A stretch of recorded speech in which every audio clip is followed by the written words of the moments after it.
I'm Annie Grace Smith. I'm a junior design and innovation major.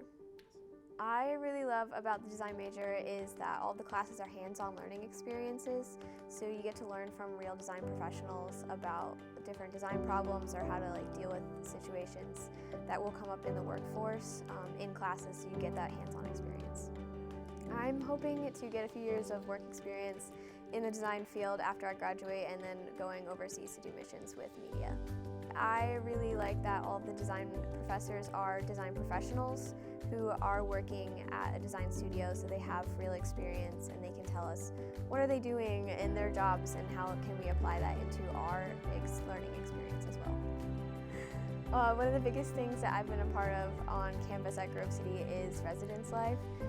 So I'm an RA for freshmen and this is my second year, and I've just seen a lot of growth spiritually, professionally, and personally. And it's definitely an experience that I've loved being able to pour into the campus and making sure that I'm having an impact.